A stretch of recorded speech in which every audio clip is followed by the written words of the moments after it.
orang itu cara berpikir nuruti nafsu, itu yang bahaya. Makanya Quran ngeritik ara'aita man ittakhadha ilahahu hawa. Orang yang cara berpikir itu nuruti hawa nafsu. Kalau zaman Nabi, zaman sahabat, zaman ulama, itu enggak seperti itu. Sehingga cara berpikir itu mudah. Makanya kata Nabi, absyiru ya ma'syaral muslimin, kata. Kamu harus senang ya ma'syaral muslimin. Allah sekarang buka pintu langit yang sebelumnya enggak pernah dibuka. Dan Allah yubahi bikum malaikatah. Dan Allah membanggakan kamu kepada para malaikat. Kenapa?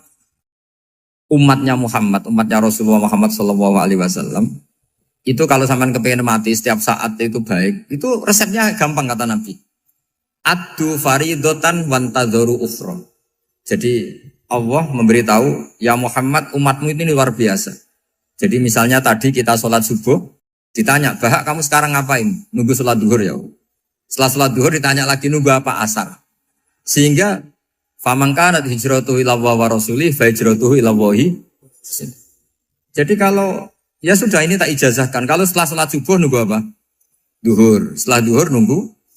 Sehingga ketika kita mati itu statusnya penunggu sholat. Tapi kamu kan enggak miskin. Kenapa? Penunggu kaya. Nah, itu enggak masuk surga itu.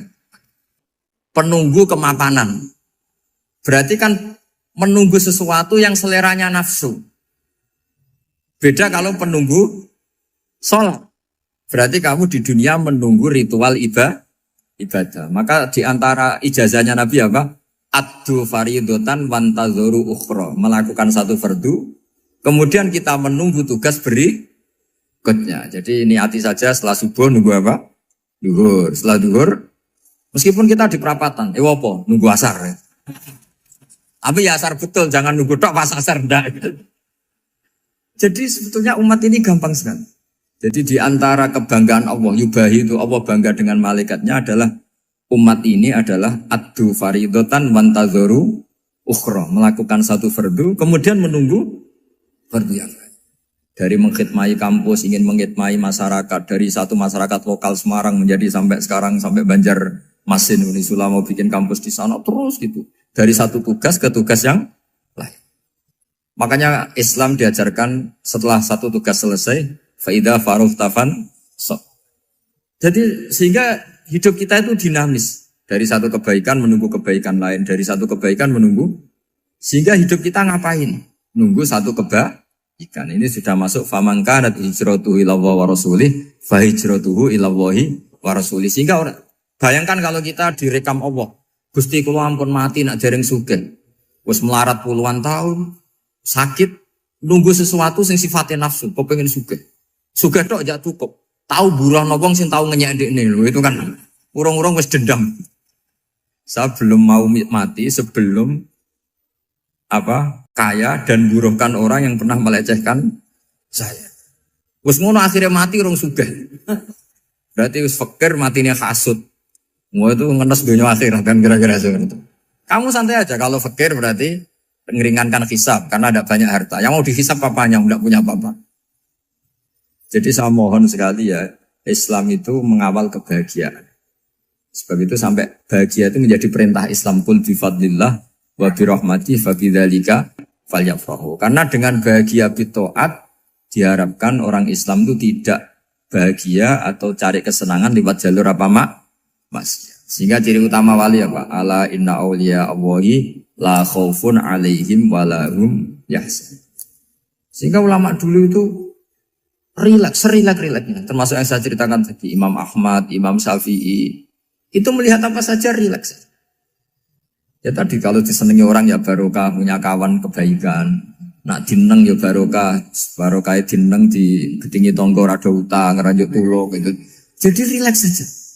Masyhur itu Imam Syafi'i ngendikan waman asaa ilaika faqat atlakoka.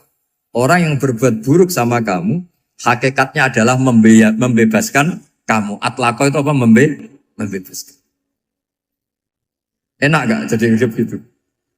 Kalau kamu kan enggak, kok gedeng aku salahku apa? Malah kamu ujub tuh, orang kok gak tahu salahnya. Kamu jadi suami, istrinya ngomel, kurang apa saya sebagai suami? Ya kurang banyak, enggak ganteng, enggak kaya, enggak ini. Malah kalau diterangkan malah parah toh. Ya sudah rileks saja. Kalau dia ngomel ya tadi, alhamdulillah dapat pahala tanpa apa? Biaya. Terus ngomel kan butuh energi, paling yang tidak kuat 3 jam. Nanti juga berhenti apa? Terus ambil nilai positifnya. Misalnya ngomel sama suaminya, bagus lah. Kalau ngomel sama tetangga malah kayak apa gitu aja udah. Jadi ulama dulu itu gampang sekali melihat melihat hidup. Rasulullah ya gitu, melihat hidup tuh gampang saja. Ketika tanya, ya Aisyah apa ada sarapan? Tidak ada ya Rasulullah, ya sudah saya tak puasa. Jadi enteng saja. Kadang-kadang beliau ingin puasa, ya puasa sunat, ada sarapan nggak jadi puasa. Rileks. Nabi itu rileks. Kalau ngajari kebaikan juga rileks. Nah sekarang itu banyak orang yang karena mungkin kurang baca, Islam tuh kayak menjadi aturan yang bengis, yang repot, yang mengekang. Itu tidak seperti itu. Yuridu wa bikumul yusra wala yuridu bikumul usra. Allah menghendaki agama ini mudah. Sehingga ada sahabat di Imami Mu'ad itu baca Baqarah. Sahabat ini pekerja petani, mufarokoh ditinggal. Ketika Mu'ad lapor, ya Rasulullah ini ada orang munafik, tengah-tengah sholat mufarokoh saya ditinggal. Yang disalahin itu tidak yang ninggal tapi Mu'ad. Afattanun anta ya Mu'ad, kami ini tukang fitnah. Masa ngimami petani pakai surat Baqarah? Jadi yang disalahkan ini imamnya. Kalau kamu jadi imam, sholatnya ya yang cepat. Makanya terus banyak orang kecepatan karena tadi. Jadi Nabi itu enteng sekali. Jadi apa ya? Nabi itu beda dengan yang kita bayangkan beda. Nabi pernah ngaji di masjid, kemudian ada tetangga lewat pakai cangkul ke kebun. Semua sahabat gerutu. Ini orang tidak benar. Ada Nabi ngaji ditinggal saja ke kebun tidak ikut ngaji. Jawabannya Nabi tidak. Itu bagus itu ikut sunnah saya. Kenapa ya Rasulullah? Dia kerja nyari halal. Dan untuk menghidupi keluarganya itu juga ajaran saya. Sehingga yang ngaji ya ajarannya Nabi, yang nggak ngaji karena kerja mencukupi keluarga juga ajarannya Nabi. Segampang ini. Kalau kayaknya kamu kan, wes gak roh akhlak kan gitu. Nabi rileks saja Nabi.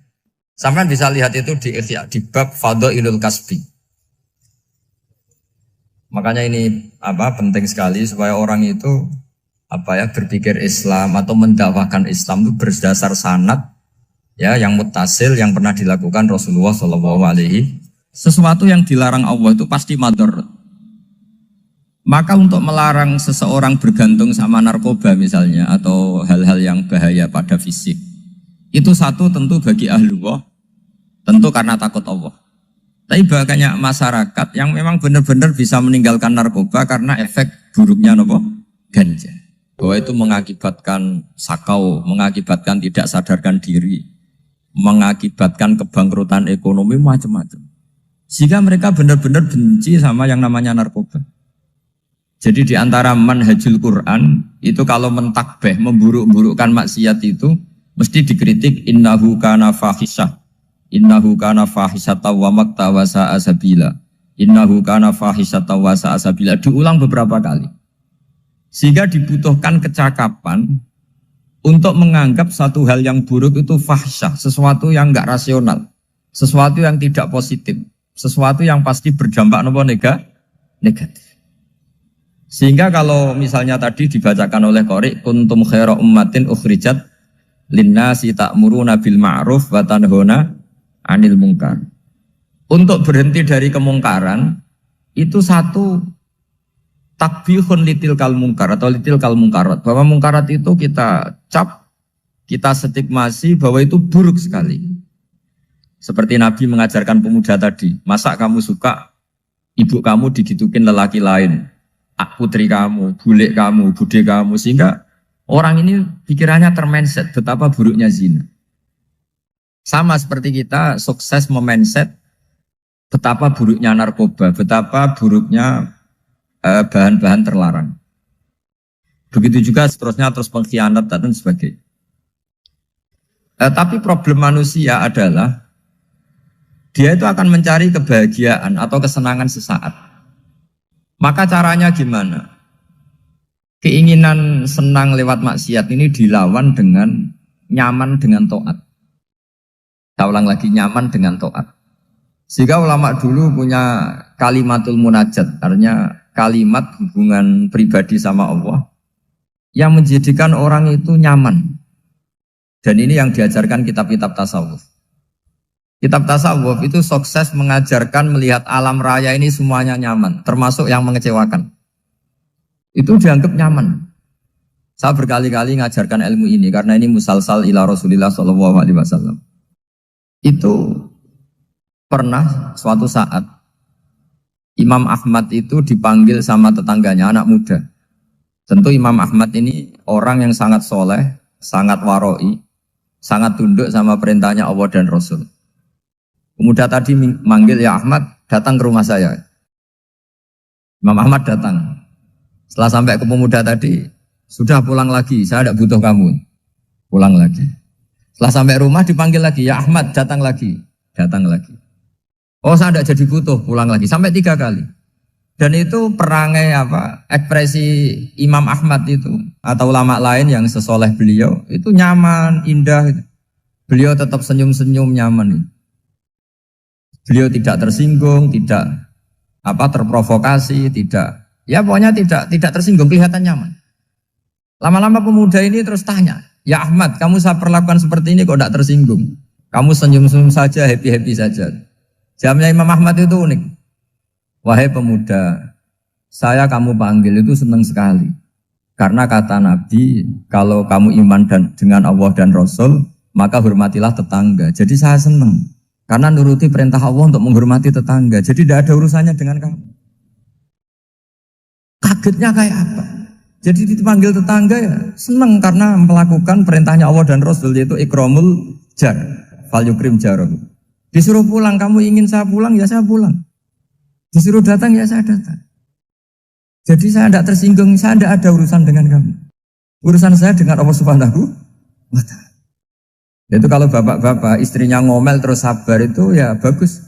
Saya tidak punya urusan. Kalau kamu terprovokasi oleh istri, berarti kamu didikte oleh makhluk. Masa seorang rektor didikte makhluk? Kan tidak keren. Apalagi seorang habib didikte makhluk, kan tidak keren. Yang bisa mendikte kita hanya Allah Subhanahu wa Ta'ala. Dan Allah mendikte kita, mengajarkan kita wa ashiruhunna bil ma'ruf fa in karihtuhunna fa'asa an takrahu shay'an wa yaj'alallahu fi khairan katsira. Jadi cara melihat istri kita bawel gitu atau cerewet, alhamdulillah ini ada pahala tanpa modal, cukup sabar. Kalau istri kamu sedang mesra, malah mintanya ke mall, malah biayanya tinggi. Murah mana? Dapat pahala dimarahin sama saat mesra minta ke mall. Milih yang pertama kan? Nah ya itu tidak usah modal. Ya gitu aja. Jadi kalau istri sedang marah, bawel, anggap saja ini rezeki. Dapat pahala tanpa apa? Biaya. Nah, kalau pas rukun malah nantang ke mall, biayanya malah tinggi. Jadi ulama dulu itu melihat dunia itu happy. Pernah Imam Syafi'i dikasih tahu, orang yang tadi nyium tangan kamu ya, itu di rumah menghujat Anda.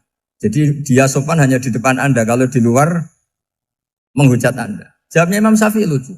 Ya baguslah. Yang cerita ini kaget. Kenapa bagus ya Aba Abdillah? Kalau manggil Imam Syafi'i ya Aba Abdillah. Ya berarti saya masih wibawa, di depan saya tidak berani katanya. Jadi dipandang enteng saja. Jadi kalau kamu di depan kamu istri kamu tidak berani belanja, tidak ada kamu belanja banyak, anggap saja Anda wibawa. Jadi enteng saja. Pernah Imam Syafi'i dikasih tahu, separuh dari kampung Anda itu gak suka kamu. Ya bagus lah. Kenapa? Oh nak rukun malah bakal utang katanya gitu. Kira-kira yang utang tuh yang rukun apa yang neng-nengan? Yang rukun. Jadi enteng saja. Masyhur itu makalahnya Imam Syafi'i. Waman asa'a ilaika faqad atlaqaka. Orang yang berbuat buruk sama kamu berarti membebaskan kamu. Kalau saya sedang nenengan sama Habib Hasan Toha Putra, beliau naik Alphard gak nawarin saya sah karena baru nenengan. Tapi kalau sedang rukun malah harus repot mana? Rukun sama ndak rukun? Repot rukun sebetulnya. Jadi Imam Syafi'i itu happy saja. Kalau sedang rukun sama tetangga ya dianggap rukun itu satu kenikmatan. Sedang ndak rukun ya dianggap satu kenikmatan. Jadi orang dulu itu serilek itu melihat dunia. Kalau kita kan enggak, ego. Wah saya ini suami kok dimarahin istri. Wah ini egonya bangkit. Padahal egonya bangkit itu ada kebodohan di situ. Yaitu seorang rektor didikte seorang istri, seorang makhluk. Apalagi kalau Anda daftar wali itu tidak akan jadi wali. Ini wali kok tunduk sama makhluk. Karena didikte apa? Makhluk. Maka Imam Ahmad ketika tetangganya bully gitu ya santai saja, beliau happy. Ketika pemuda tadi eskal janggal, kenapa kamu gak tersinggung ya Ahmad? Memangnya saya harus tersinggung gimana? Kan tak panggil tidak jadi, tak panggil tidak jadi. Hei pemuda, saya ini tidak punya urusan dengan kamu. Saya nuruti kamu karena perintahnya. Saya senang melakukan perintah Allah, harus berbaik sama kamu. Sampai 3 kali. Ajarkan Muhammad atau katakan Muhammad pada umatmu, sebaiknya atau seharusnya mereka hanya gembira dengan melihat fadlnya Allah dan rahmatnya Allah. Ini harus kita pahami mulai dari konstruksi yang paling pokok, yaitu akidah. 2 ahwal. Ahwal itu 1 perilaku sosial. 3 mutammimat, sesuatu yang tidak pokok, tapi kita butuhkan dalam mengawal hidup ini. Saya beri contoh,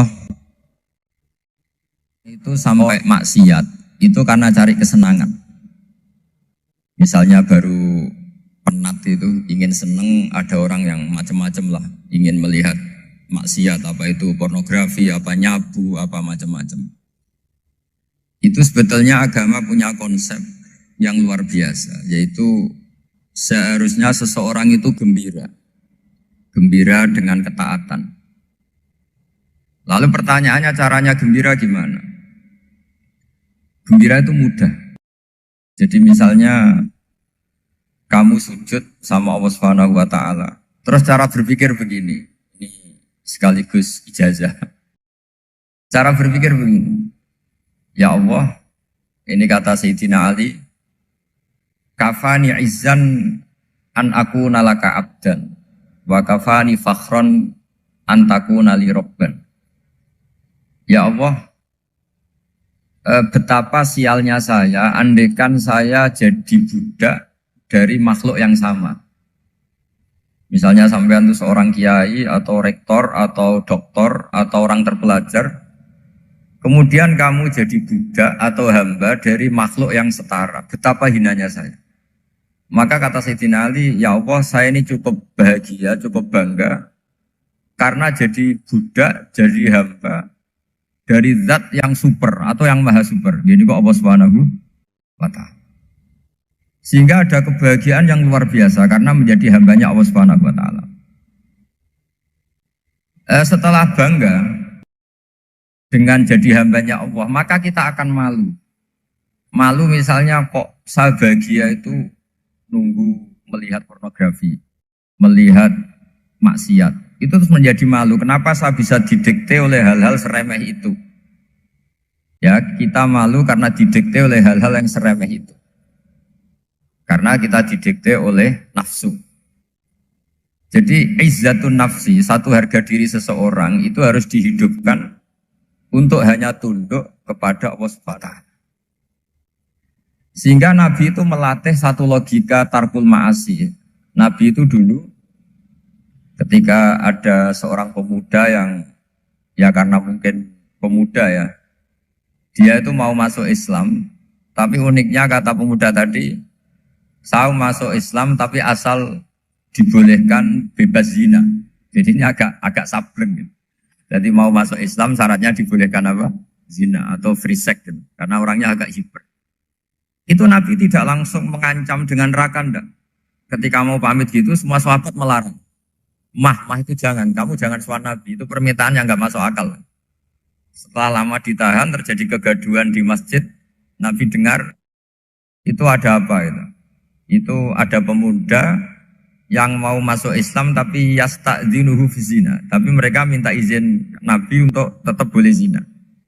Kata Nabi, pemuda itu suruh masuk, suruh menghadap saya. Ketika menghadap Nabi, saya ulang lagi ketika menghadap Nabi, Nabi mengajarinya itu luar biasa. Nabi tidak langsung mengancam dengan neraka atau dengan azab tunda. Tapi kata Nabi, atuhibbuhu li ummik. Kamu suka kalau ibu kamu itu jadi demenannya orang banyak. Ndak ya Nabi, yang demen ibu saya tak bacok kan. Karena ini ya agak preman, di mana-mana orang nakal agak preman. Terus atuhibbuhu li bintik. Kamu suka kalau putri kamu ya digitukan orang-orang. Oh ya ndak Nabi, yang gitukan putri saya tak bacok. Atuhibbuhu li kholatik. Kamu suka kalau bule kamu digitukan. Atuhibbuhu li ammatik. Kamu suka kalau saudara bapak kamu digitukan. Nabi itu mengeset ya. Cara sekarang itu cuci otak mungkin. Nabi itu meluruskan otaknya anak muda itu. Betapa buruknya zina. Cara bahasa Arab ditakbih. Betapa buruknya zina. Kamu suka kalau korbannya ibu kamu, putri kamu, bude kamu, bule kamu. Sehingga orang itu matur ya hasbuka ya Rasulullah, ini sudah cukup. Saya tidak pernah melihat sesuatu seburuk zina. Jadi fa'al qawwa fi qalbihi bughda zina. Kemudian Allah meletakkan di hatinya, menanamkan benci zina. Sehingga akhirnya pemuda tadi menjadi iffah, menjadi menghindari zina. Artinya begini ya, ini mungkin yang lolos dari para kita sebagai dai, kita tidak belajar banyak tarbiyahnya Rasulullah Shallallahu Alaihi Wasallam. Jadi kalau kita benci maksiat, itu jangan hanya ditahdzir, ditakutkan neraka itu enggak. Jangan hanya itu. Tapi di logika. Jadi kalau kita menghindari maksiat, itu selain karena takut azab, itu ada logika. Ada rangkaian pikiran yang menjadikan kita anti satu perbuatan apa maksiat. Jadi misalnya gini ya, kira-kira ginilah kalau contoh gampang itu. Ada orang gitu ya, nyanyi dengan pakaian yang mungkin pornografi gitu. Mungkin pemuda-pemuda ingin melihat itu, tapi bisa diobati gini. Kok enak dekne mergawe kok tak bayar ya, aku kehilangan duit. Meskipun dengan logika yang agak serampangan, yang penting menjadi kita ini punya harga diri untuk tidak tergantung hal-hal seperti itu. Sehingga Nabi itu cara menggambarkan tadi mulai atuhibbuhu li ummik, kalau ibu kamu jadi demenannya orang lain. Pemuda tadi bilang yang demen ibu saya mau saya bunuh. Ditambah lagi atuhibbuhu li bintik. Bagaimana kalau korbannya putri kamu, bule kamu, bude kamu. Sehingga terus si pemuda tadi betapa buruknya zina. Betapa murahnya zina. Akhirnya pemuda tadi al-qawwa fi qalbi bughda zina. Terus kemudian pemuda tadi itu sangat membenci dengan apa? Berzina. Nah, pikiran-pikiran seperti ini harus kita tanamkan. Harus kita tanamkan supaya orang itu benci melakukan maksiat. Karena satu memang takut sukhtuwah, takut dibendu Allah atau dibenci Allah. Dua memang logika kita mengarahkan tidak maksiat. Saya beri contoh ya betapa pentingnya mindset ya, cara berpikir. Orang itu menjadi kikir itu karena nganggap hidup itu lama dan uang itu penting. Kalau zaman Nabi itu sederhana kalau melihat hidup ini. Pernah suatu saat Nabi itu punya jatah makan. Karena Nabi itu hidupnya juga pas-pasan. Jadi Nabi itu unik. Beliau di satu sisi kaya raya. Bisa ngurmat Abu Hurairah, Ammar, Suhaib. Ashabu Sufa itu dirawat Nabi semua. Itu kan kaya, bisa ngerawat sekian orang. Tapi di sisi yang lain untuk pribadinya beliau miskin. Kadang nggak bisa makan hari itu. Tapi di saat yang sama bisa merawat Ahlus Sufa. Jadi keliru kalau orang hanya cerita Nabi itu miskin, untuk makan dirinya aja susah. Itu keliru. Kelirunya kalau tidak diteruskan, tapi Nabi mampu menghidupi ahli sufa. Singkat cerita jatah makannya Nabi itu dikasihkan orang ketika Nabi tanya, ya Aisyah, makanan jatah saya di mana? Oh ya Rasulullah tadi ada orang minta tak kasihkan, maka makanan itu habis. Apa kata Nabi? Kamu salah Aisyah. Yang kamu kasihkan itu justru yang masih. Ya yang kamu kasihkan itu justru yang masih. Sehingga Nabi menganggap, makanya Nabi terus ngendikan. Ya kalau mukhatabnya lelaki ya kira-kira begini. Wahallaka min malika illa ma akalta fa'afnaita walabista fa'ablaita. Terus tanya wa tasaddaqta fa'abqaita kata Nabi. Harta kamu ya kamu makan kemudian ke WC jadi kotoran atau punya pakaian mewah nanti rusak. Wa tasaddaqta fa'abqaita. Ada yang kamu sedekahkan yaitu yang abadi sampai akhir. Sehingga banyak pengusaha yang mencintai saya setelah tak ajari hadis itu. Misalnya punya uang 1 miliar karena dia spekulan atau pedagang rawan bangkrut, disedekahkan ke masjid 50 juta, yaitu yang abadi. Jadi kalau suatu saat bangkrut, dia masih punya uang 50 juta di akhirat. Jadi Nabi itu mengajari sedekah itu apa? Ya sedekah itu pengabadian uang. Kalau kita kan enggak, bilang sedekah itu nguras uang. Itu pikirannya setan, dan pikirannya orang Islam. Itu cara berpikir setan, bukan cara berpikir umat apa. Sehingga Sayyid Ali Zainal Abidin itu kalau ada orang minta, kemudian beliau ngasih, itu beliau bilang gini, marhaban biman hamala zati ilal akhirah. Matur nuwun nggih jenengan sing beto sangu kula nate. Jadi dianggap teller saja. Orang yang minta uang beliau itu dianggap tukang nyatet bank ini. Karena sudah ditabungkan. Ya sudah. Kalau kita kan enggak, wah pengemis tuh ganggu gini-gini. Kecuali pengemis profesi ya mungkin kita agak-agak enak. Mari zaman akhir tuh ada pengemis apa? Profesi. Jadi repot teman. Terus tak beri contoh lagi kebahagiaan ketika kita milih Islam moderat. Islam kita diajarkan guru-guru kita, utamanya oleh guru kita Mbah Maimun. Saya juga sering ketemu beberapa ulama dunia, termasuk Habib Umar. Saya juga ikut sowan ke sini pas beliau sama Habib ini Hasan Toha Putra di sini sama orang-orang moderat. Itu cara berpikir juga luar biasa indah. Beliau pernah cerita ya, beberapa ulama lah, banyak yang cerita itu.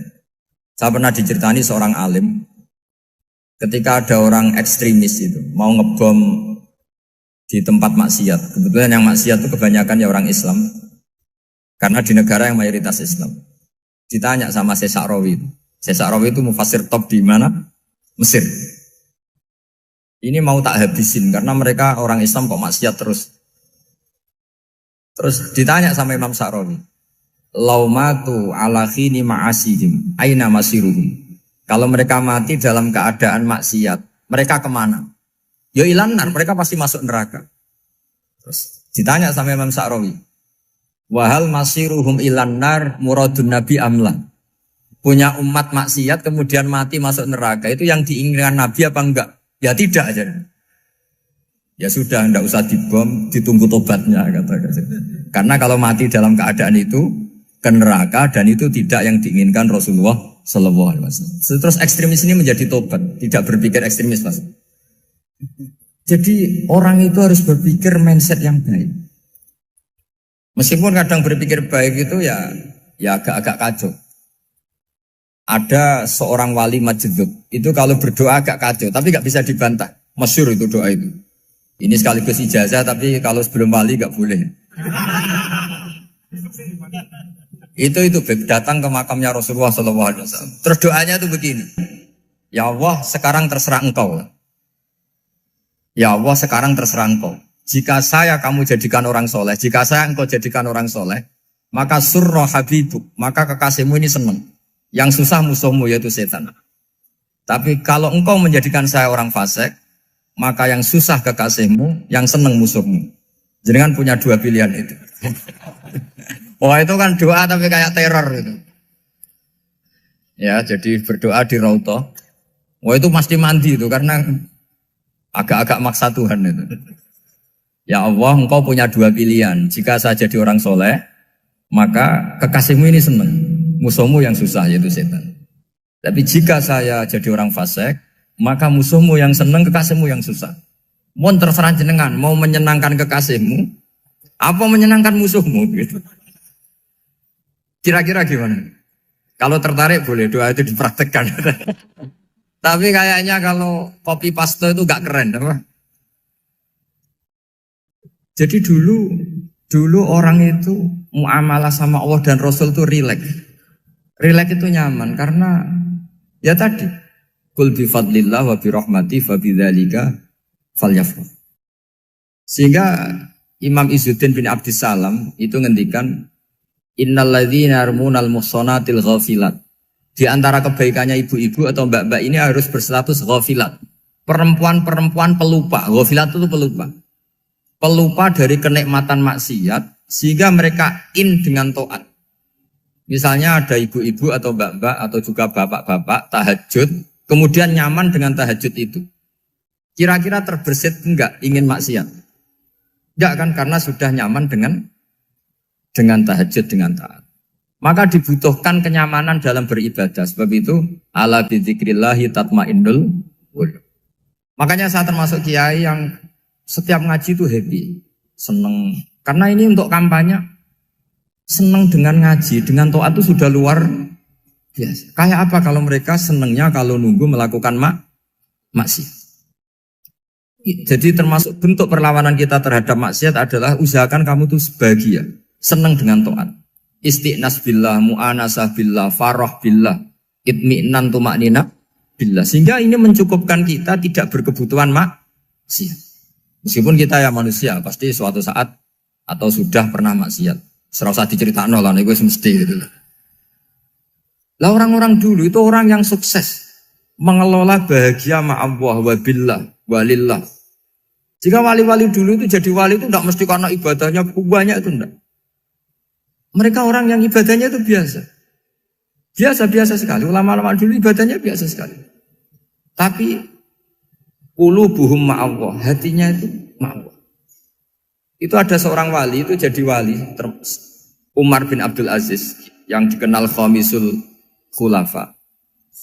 Khamisul khulafa. Di luar khulafa ar-rasyidin 4, di antara yang soleh adalah siapa? Umar bin Abdul Aziz.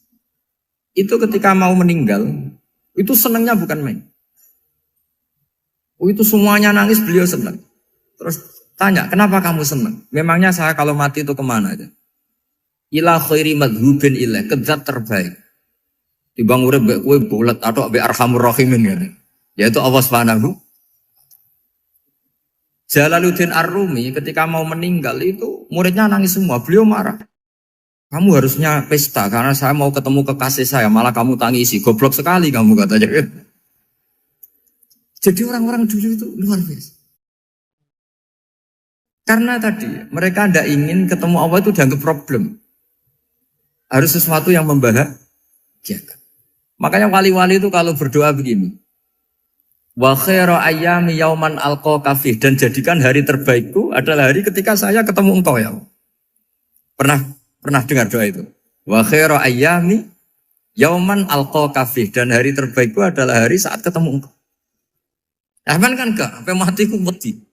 Saya tidak tahu wedi dosa apa wedi Israel apa wedi malaikat siapa? Mungkar Nakir. Sebenarnya tidak perlu seperti itu. Karena cara pandang Nabi itu ini bisa dipraktekkan. Kalau kamu orang baik, mati artinya apa? Ya baik. Karena husnul khotimah. Kalau kamu orang yang buruk, itu kata Nabi, anggap saja mati itu akhir dari keburukan kamu. Nah, aku urip terus, malah maksiat terus. Maka Nabi itu kalau ngajari kita berdoa gini, Allah maj'alil hayata ziyadatan li fi kulli khairin wal mauta rohatan li min kulli syarri. Ya Allah, kalau saya hidup, ya anggap saja ziyadah fi kulli khairin, berpotensi nambahi kebaikan. Kalau saya mati, anggap saja ini akhir dari segala keburukan. Maka saya berkali-kali, banyak tradisi ulama-ulama NU, ulama-ulama pesantren, ya ada hanya NU, pokoknya ulama-ulama alim. Itu kalau ada orang mati, orang nakal gitu mati, ini saya gitu. Itu hadirin mesti gak terima. Wapi enang itu orang nakal. Tapi dipaksa sama kiainya, saya gitu. Lama-lama dipaksa. Saya gitu. Padahal yang hatinya kiai, wis ra iso maksiat meneh, wis saya gitu. Karena dengan mati berarti saya sudah tidak bisa maksiat lagi. Jadi Nabi melihat hidup dan mati itu segampang itu. Kalau al-hayata ziyadatan li fi kulli khairin wal mauta rohatan li min kulli syarr. Coba kita ke depan itu kan ada potensi zina, potensi korupsi, potensi maksiat. Yang bisa menghentikan potensi itu apa coba? Mati ya, udah pintar dia. Sudah maju berarti. Berani mati. Berani. Tapi jangan di sini ngel-ngelo panitia. Artinya yang selama ini kita risau dengan kematian, dengan apa? Nabi ngajari kita tadi. Allah maj'alil hayata ziyadatan li fi kulli khairin wal mauta rohatan li min kulli syarr. Ya Allah, jadikan hidup ini sebagai bekal menambah kebaikan, dan suatu saat kalau saya mati, semoga itu akhir dari segala keburukan. Jadi artinya Nabi itu ngajari kita itu positif terus. Sama seperti ulamanya tadi. Nak lagi rukun mbek tonggo ya sanggep ae kanca keapian. Nak nenengan ben ra utang ngoten. Dadi pokoknya penak terus itu. Nak bojo lagi ngamuk alhamdulillah gak ngajak blonjo. Nak pas rukun ya alhamdulillah kok lagi rukun. Jadi gampang semua. Makanya ada seorang alim itu ngendikan begini, ada yang tanya. Saya tuh dulu ketika kaya, teman saya sering main ke saya. Setelah saya miskin gak ada teman-teman yang ke saya. Dikira si Habib ini kebetulan orangnya Habib itu mendukung keluhan dia. Ternyata enggak. Si orang alim itu bilang gini, malah bagus toh gitu. Kowe wis melarat buruhe wong. Ya sudah kamu miskin buruhnya orang lain. Misalnya tukang manol di pasar atau tukang becak. Kemudian teman-teman kamu datang, malah kamu malu tuh jadi tontonan. Bagus kalau mereka lupa, pas kamu miskin tidak ada yang lihat katanya. Jadi apa ya, dianggap enteng saja gitu. Akhirnya orang ini nggak jadi ngeluh. Selama ini kan kita ngeluh ya, ketika miskin teman-teman nggak datang. Coba kalau mereka datang pas kamu buruh bikin botol di orang lain. Mantan bos buruh, malu gak? Milih datang kepada? Nggak lah, sudah bener itu. Jadi ulama dulu itu makanya sering baca biar tahu solusi hidup.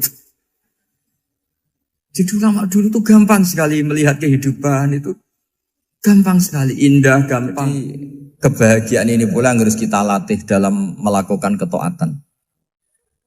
Tapi memang obsesi saya terbesar atau cita-cita saya terbesar memang setiap ngaji saya ingin orang mukmin semuanya itu bahagia. Dengan bahagia itu mereka tidak neko-neko ingin mencari kebahagiaan lewat jalur apa maksiat. Sehingga dalam konstitusi ulama yang ditulis di kitab-kitab usul fikih, dan itu kitab yang saya kaji, selalu saya kaji, itu membela-bela sesuatu yang mubah itu sampai luar biasa. Karena melihat mubah itu, misalnya Anda tidur itu berstatus mubah. Anda bermain catur berstatus mubah. Anda rileks sama teman jagongan semalam dengan teman rektor atau dosen atau yayasan itu, melihatnya bukan mubah, tapi tarkul maksiyah. Misalnya saya semalaman asik musamarah itu jagongan malam sama Habib Toha Al-Munawwar. Itu awang hitungnya bukan, wah ini jagongan ngalor ngidul tidak penting tuh enggak. Malam itu bahak tidak ke dugem, tidak ke tempat maksiat. Sehingga ada ulama yang mengatakan mubah itu enggak ada. Saya ulang lagi, mubah itu enggak ada. Kan umumnya ulama bagikan wajib, ya kan, haram itu. Terus diantaranya mubah, sunat, makruh. Ada ulama yang mengatakan mubah itu enggak ada. Kenapa? Logikanya begini, itsma min mubahin illa wa yatahaqqaqu bihi tarku haramimma. Karena tidak ada mubah yang Anda lakukan kecuali saat itu pasti ditinggalkannya sebuah keharaman. Misalnya Anda sedang jagungan sama istri di luar, di rumah, asik di rumah semalaman. Mungkin bahas hal-hal yang ringan. Mungkin melihat sinetron atau apa yang ringan. Tapi di situ terjadi Anda meninggalkan ke tempat-tempat maksiat. Sekarang ninggal maksiat itu wajib apa mubah? Wajib. Padahal Anda sedang melakukanmu. Nah itu dicatat oleh Allah itu tarkul haram, meninggalkan keharam. Jika masyhur dalam cerita wali-wali itu, Abu Yazid yang seperti itu ibadahnya pernah tanya, ya Allah lalu yang makomnya orang seperti saya siapa? Karena beliau semalaman ibadah terus. Sama Allah dijawab, ya yang tidur di pinggir kamu itu. Abu Yazid, lu kok bisa ya Allah? Dia kan tidur terus. Ya kan dia tidur berarti meninggalkan keharaman. Ngomong sing potongan tukang maksiat itu apik turu apik melek kira-kira. Apik turu. Timbang sama nak melek pola wis turu ae kira-kira gitu. Jadi enggak usah dipaksa tahajud, dipaksa qiyamul lail itu. Iya kalau qiyamul lail. Kalau dapat informasi, ke sini ikut saya terus katut kan repot. Jadi perlawanan terhadap maksiat itu sebetulnya gampang dalam Islam karena tadi nggak ada sesuatu yang mubah kecuali saat dilakukan berakibat meninggalkan keharaman. Mudah sekali. Jika banyak orang jadi wali itu karena melakukan mubah. Itu ada orang jadi wali itu karena sering makan. Ya makan-makan biasa itu. Karena ketika makan, ya Allah, betapa doifnya saya. Katanya saya presiden, katanya saya rektor, saya kiai. Ternyata kalau nggak makan tuh lemes. Apa hebatnya makhluk yang bergantung makhluk yang lain, yaitu makanan. Nah karena seperti itu terus dia al-laja'illallah, terus dia sungkeman ning Allah. Betapa lemahnya saya. Sebab itu ketika Quran mengkritik dan dengan tanda kutip kemungkinan Tuhannya Isa bin Maryam, itu ngeritiknya sederhana Quran itu. Mal masih ibnu Maryam illa rasul qad khalas min qablihir rusul wa ummuhu siddiqah kana yaqulanit ta'am. Isa itu tidak Tuhan, wong dia makan. Kamu kebayang enggak misalnya punya Tuhan, wah tadi Tuhan mampir ke rumah saya, dia lemes. Setelah tak kasih makan sehat lagi gitu. Itu kan enggak kebayang. Tapi Tuhan marung di rumah saya, lemes tak gratisin, kayaknya enggak punya uang gitu. Setelah makan wah gairah lagi. Kebayang enggak punya Tuhan seperti itu. Sehingga Quran kalau gojlok sederhana, karena yakulanit ta'am. Sehingga wali-wali itu kalau makan itu sadar lemahnya dirinya, betapa dirinya tergantung makanan. Sesuatu yang tergantung itu artinya tidak hebat, tidak Tuhan. Jadi untuk menjadi wali, untuk menjadi dapat ridhonya Allah itu sebenarnya sederhana. Termasuk ada cara jadi wali yang agak kacau, tapi ini ya benar, asal niatnya benar. Misalnya Unisula besar, ya kurang besar lagi. Kita sudah punya uang, kurang banyak uang lagi.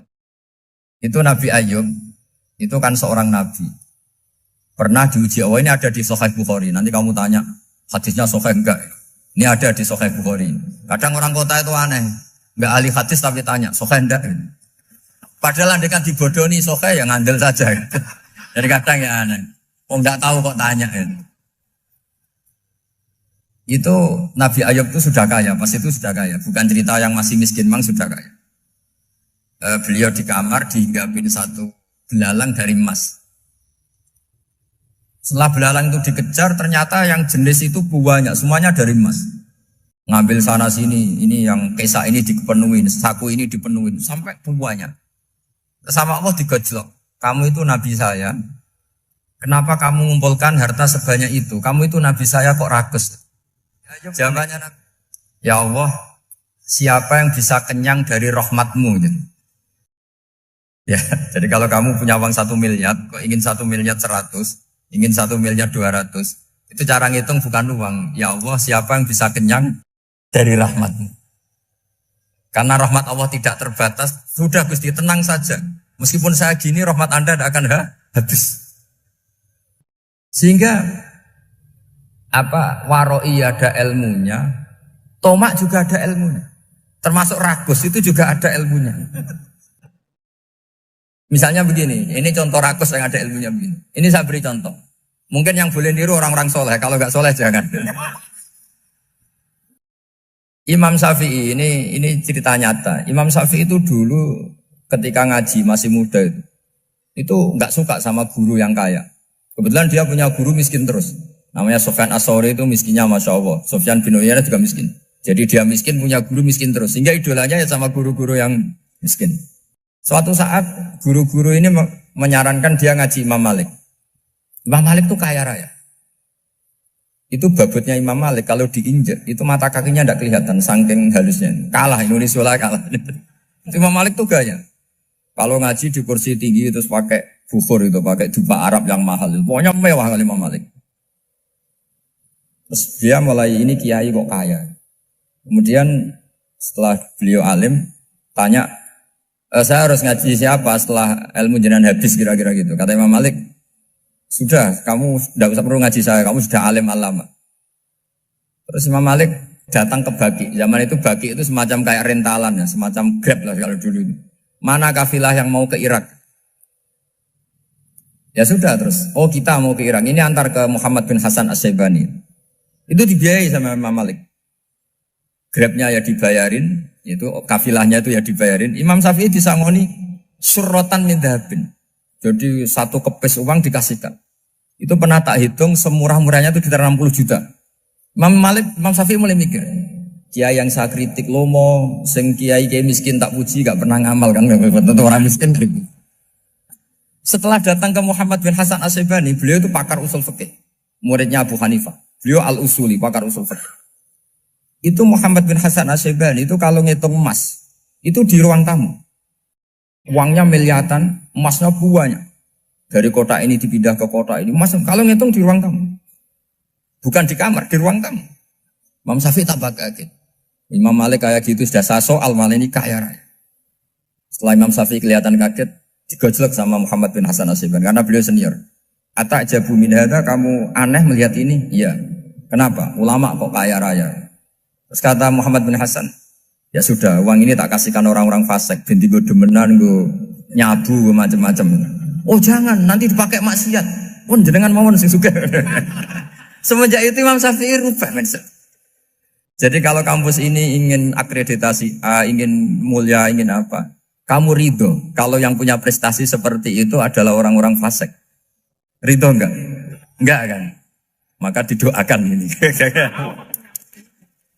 Nah itu namanya berpikir secara usuli. Kamu jangan hanya nuruti karena berpikir waroi terus kamu benci kekayaan. Kan tidak bisa seperti itu. Karena pangkat dan kekayaan ketika dikelola secara kesolehan maka akan menjadi energi positif yang luar biasa. Semenjak itu Muhammad bin Hasan Asyibani berhasil mendidik Imam Syafi'i.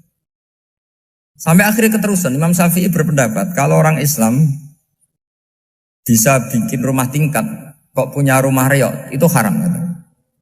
Akhirnya keterusan. Kalau bisa jadi bupati kok jadi ketua RT juga haram. Karena al-Islam ya'lu wala yu'la alaih. Islam itu luhur bukan bisa diluhurin. Sehingga rata-rata orang Syafi'iyah termasuk kiai-kiai Indonesia itu rata-rata ya agak-agak politikus. Ya agak-agak kedonyan, mungkin sebagian kedonyan tenan gitu. Karena gak ridho gitu loh. Kalau kesempatan itu dikuasai orang fasik kemudian menjadi kekuatan maksi. Coba kalau bupati itu orang yang fasik. Kemudian programnya supaya rakyat seneng semalaman dangdutan yang purno misalnya. Supaya rakyat seneng dibolehkan dugem, dibolehkan judi. Tapi kalau yang jabat orang soleh kan ada beberapa perda yang menolak penyakit apa? Masyarakat.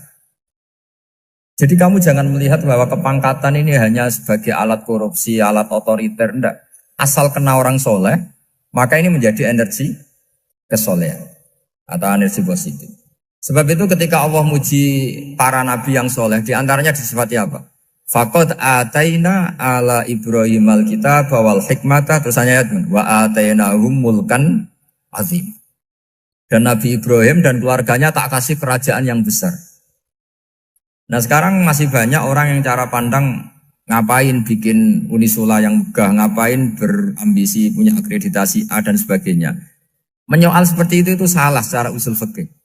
Karena secara usul fikih kesempatan yang baik tentu harus diperjuangkan oleh orang-orang yang soleh. Karena ini supaya jadi otoritas yang positif. Itu dulu ada latihannya. Jadi orang dulu itu gampang sekali ketika milih miskin ditanya, kenapa miskin? Saya ingin hisab saya ringan. Tapi ketika mereka kaya, yang soleh, supaya harta ini tidak dipakai orang yang nanti dipakai maksiat. Kita misalnya orang soleh mau pangkat, karena kita ada ridho, kepangkatan itu dipegang orang maksiat, kemudian menjadi energi maksiat. Begitu juga seterusnya. Maka ulama dulu itu rileks. Sampai Nawawi Al-Bantani itu nanti bisa dicek di tafsir. Qul hal yastawil ladzina ya'lamuna wal ladzina la ya'lamun. Beliau muji-muji ulama. Kemudian ada seorang yang agak hasut mungkin. Tanya begini. Hebatnya ulama itu begini-begini. Terus ditanya, tapi kenapa kita sering melihat ulama ngantri proposal di rumahnya bupati? Kan? Sementara bupati nggak pernah datang ke ulama ngaji ihya. Jawabannya Imam Nawawi itu unik. Ya karena ulama itu tahu gunanya uang, sehingga nyari uang untuk pondok, untuk masjid. Sementara bupatinya tidak tahu gunanya ilmu, maka tidak pernah ngaji. Jadi ya ringan saja oleh. Jadi ya sudah seperti itu. Jadi kalau ada ulama kedonyan, anggap saja karena tahu gunanya uang.